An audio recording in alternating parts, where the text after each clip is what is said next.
Hello, Morongo Basin and listeners around the world, online at Z107.7fm.com. This is your Z107.7 local news for Sunday, July 13th, 2025. For over 50 years, the Morongo Basin Conservation Association has been a constant presence in the desert whenever development is announced or desert land is under threat. Reporter Hillary Sloan takes a look at the grassroots organization and some of the challenges they face in a new era of conservation. The Morongo Basin Conservation Association, MBCA, has been a voice for desert conservation since 1969, when residents organized to oppose a proposed transmission line that would have cut through the heart of the basin. The grassroots effort evolved into a lasting commitment to protect the Mojave's fragile ecology and community spirit.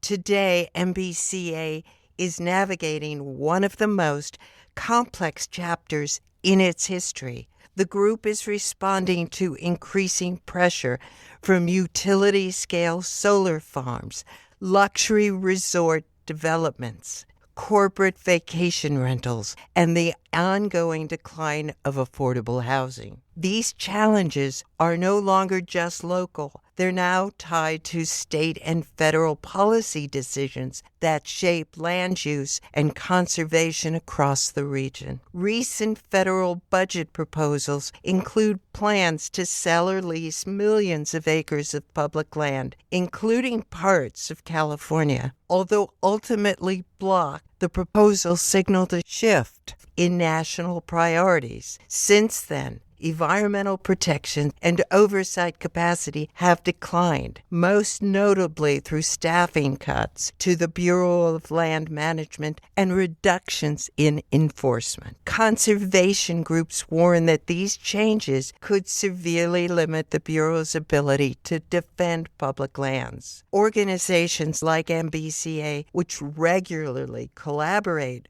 with the BLM, note that without agency support and enforcement, even the most dedicated local efforts can only go so far.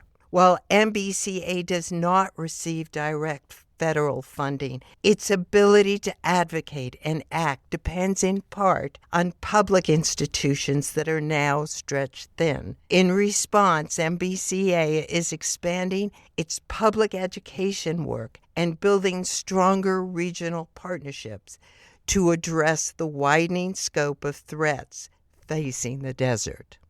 MBCA President Steve Bardwell says that while the organization is rooted in the Morongo Basin, its work extends across the entire Mojave Desert. He emphasized the importance of collaboration and community efforts.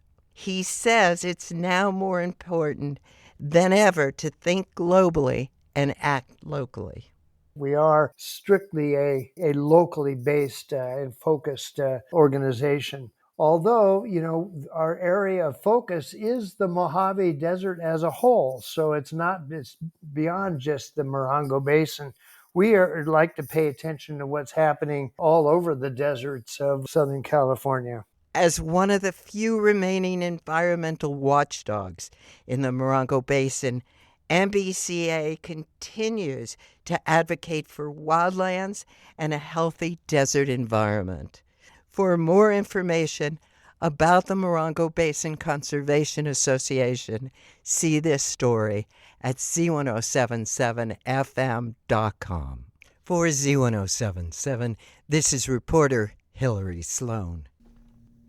And that's your local news for Sunday. You can hear local news 7 times a day, 7 days a week at 7, 8, 9, noon, 4, 5, and 6. More Morongo Basin residents get their local news from Z107.7 than any other source. Reporting out of Joshua Tree, California, alongside the award-winning Z107.7 news team, I'm Robert Hayden.